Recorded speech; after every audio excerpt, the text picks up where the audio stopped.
भगवान श्री कृष्ण बचपन में कई लीलाएं करते थे। कभी गोपियों का माखन चुराते तो कभी उनकी मटकी फोड़ देते।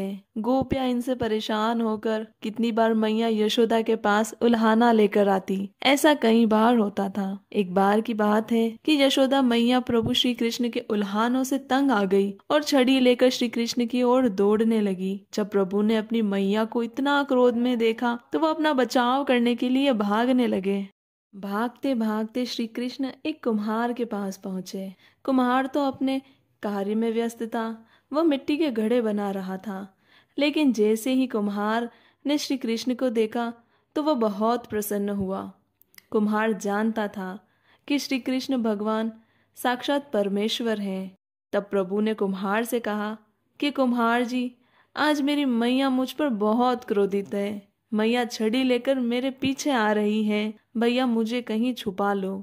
तब कुम्हार ने श्री कृष्ण को एक बड़े से मटके के नीचे छिपा दिया।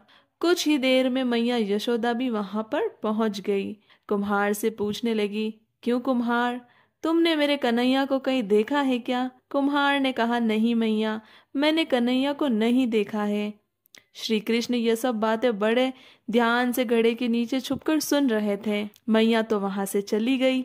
अब प्रभु श्री कृष्ण कुम्हार से कहते हैं, कुम्हार जी, यदि मेरी मैया चली गई हो तो आप मुझे इस घड़े से बाहर निकालो।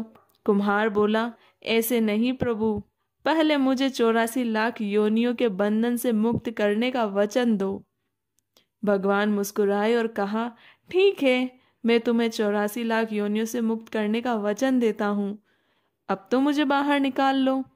कुम्हार कहने लगा, मुझे अकेले नहीं प्रभु जी, मेरे परिवार के सभी लोगों को भी 84 लाख योनियों के बंधन से मुक्त करने का वचन दोगे तो ही मैं आपको इस गड्ढे से बाहर निकालूंगा। भगवान कहते हैं, चलो ठीक है, उनको भी 84 लाख योनियों के बंधन से मैं मुक्त होने का वचन देता हूँ। अब तो मुझे गड्ढे से बाहर निकालो। अब कुम्हार कहता है, बस भगवान, एक विनती और है आपसे, आप उसे भी पूरा करने का वचन दे दो तो मैं आपको गड्ढे से बाहर निकाल दूंगा। भगवान बोले, वो भी बता दो, क्या कहना चाहते हो?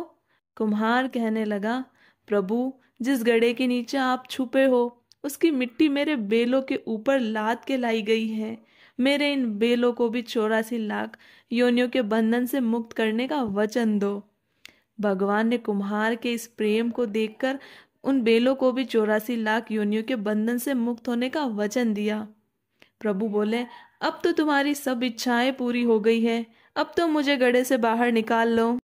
तब कुम्हार कहता है, अभी नहीं भगवान, बस एक अंतिम इच्छा और है, उसे भी पूरा कर दीजिए। और वह यह है कि जो भी प्राणी हम दोनों के बीच के इस संवाद को सुनेगा उसे भी आप 84 लाख योनियों के बंधन से मुक्त करोगे। बस यह वचन दे दो, मैं आपको इस गड्ढे से निकाल दूंगा। कुम्हार की प्रेम भरी बातों को सुनकर प्रभु श्री कृष्ण बहुत खुश हुए और कुम्हार की इस इच्छा को भी पूरा करने का वचन दिया। फिर कुम्हार ने बाल श्री कृष्ण को घड़े से बाहर निकाल दिया, उनके चरणों में प्रणाम किया, प्रभु के श्री चरणों को धोया और उनके चरणामृत को ग्रहण किया। अपनी पूरी झोपड़ी में चरणामृत का छिड़काव किया और भगवान के गले लगकर इतना रोया कि प्रभु में ही विलीन हो गए। बाल श्री कृष्ण 7 कोस लंबे चौड़े गोवर्धन पर्वत को अपनी एक छोटी सी उंगली पर उठा सकते हैं, तो क्या वो घड़ा उठाना उनके बस की बात नहीं थी? लेकिन बिना प्रेम रीझे नहीं नटवर नंद किशोर। कोई कितना भी यज्ञ करे, अनुष्ठान करे, कितना भी दान करे, पुण्य करे, कितनी भी भक्ति करे, लेकिन जब तक मन में प्राणी मात्र के लिए प्रेम नहीं होगा, प्रभु श्री कृष्ण नहीं मिल सकते हैं।